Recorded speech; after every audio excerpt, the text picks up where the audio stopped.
ఎవరికి కూడా నిజమైన అర్హులకు ఎవరికి కూడా కనీసం 1000 రూపాయలు అనేది కూడా ఇవ్వలేదు. అలాగే పక్కనున్న కేరళ ప్రభుత్వం కానీ అలాగే తమిళనాడు కానీ ప్రతి రాష్ట్ర ప్రభుత్వం 1000 రూపాయలు, కేంద్ర ప్రభుత్వం ఇస్తున్న 1000 రూపాయలు కలిపి 2000 రూపాయలు ఇస్తుంటే, అలాగే మన తోటి తెలుగు రాష్ట్రమైనటువంటి తెలంగాణలో కేంద్ర ప్రభుత్వం ఇస్తున్న 1000 రూపాయలు, అలాగే రాష్ట్ర ప్రభుత్వం ఇస్తున్న 500 ఇస్తున్న 1500 కలిపి ఇస్తున్నట్టు మన రాష్ట్ర ప్రభుత్వం కనీసం 1000 రూపాయలు కూడా ఇంటింటికి ఇవ్వలేకుండా పరిస్థితి దౌర్భాగ్యం అనేది మనకు పట్టుకుంది.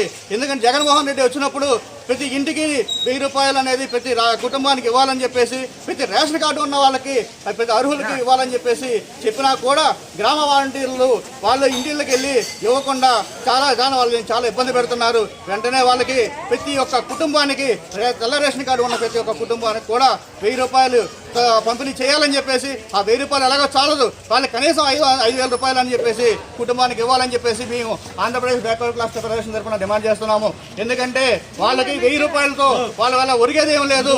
అలాగే కేంద్ర ప్రభుత్వం ఇస్తా అంటున్నాం 3 నెలల గ్యాస్ సబ్సిడీ పథకాన్ని ఇంతవరకు అమలు చేయలేదు. ప్రతి ఒక్క 1000 రూపాయల్లో గ్యాస్కే పోతుంది. 900-800 పెట్టి గ్యాస్ కొనుక్కోవడానికి సరిపోతుంది తప్ప ఇచ్చే కందిపప్పు కానీ అలాగే బియ్యం కానీ ఏమాత్రం వాళ్ళకి ఏ విధంగా వదులుకుంటారని చెప్పేసి మేము కేంద్ర ప్రభుత్వాన్ని డిమాండ్ చేస్తున్నాము. మోడీ గారు అలాగే రాష్ట్రంలో ఉన్న జగన్మోహన్ రెడ్డి గారు వెంటనే వాళ్ళకి ప్రతి ఒక్క కుటుంబానికి మీరు 1000 రూపాయలు ఇవ్వడం కాదు, నిత్యావసర సరుకులు అన్నీ పప్పు, ఉప్పు, బెల్లం అలాగే నూనె అన్నీ కలిపి వాళ్ళు ఉచితంగా ప్రతి ఇంటికి సరఫరా చేయాలని చెప్పేసి డిమాండ్ చేస్తున్నాము.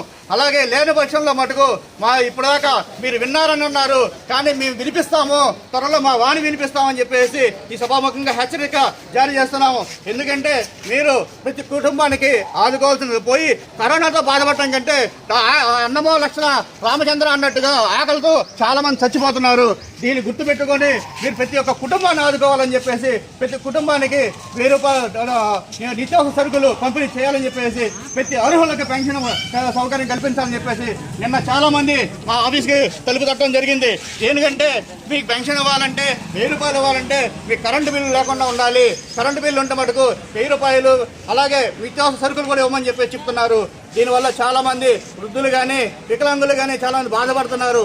ఈ జగన్మోహన్ రెడ్డి వచ్చిన తర్వాత మీ జగనన్న ఉంటాడనుకుంటే మా అందరికీ ఎవరికి లేకుండా చేస్తూ మా నోరు కొడుతున్నారని చెప్పేసి చాలా బాధపడుతూ వినయించుకున్నారు. దీనిపై మేము 2 రోజుల క్రితం కూడా జగన్మోహన్ రెడ్డికి మేము ఉత్తరం రాయడం జరిగింది. జగన్మోహన్ రెడ్డి గారు మీరు ప్రతి ఒక్క రేషన్ కార్డు కలిగినటువంటి వాళ్ళకి ఖచ్చితంగా అన్ని సరుకులు సదుపాయాలు కల్పించాలని చెప్పేసి, అలాగే 18 లక్షల రేషన్ కార్డులు తీసేశారు అనవసరంగా. వాళ్ళందరికీ కూడా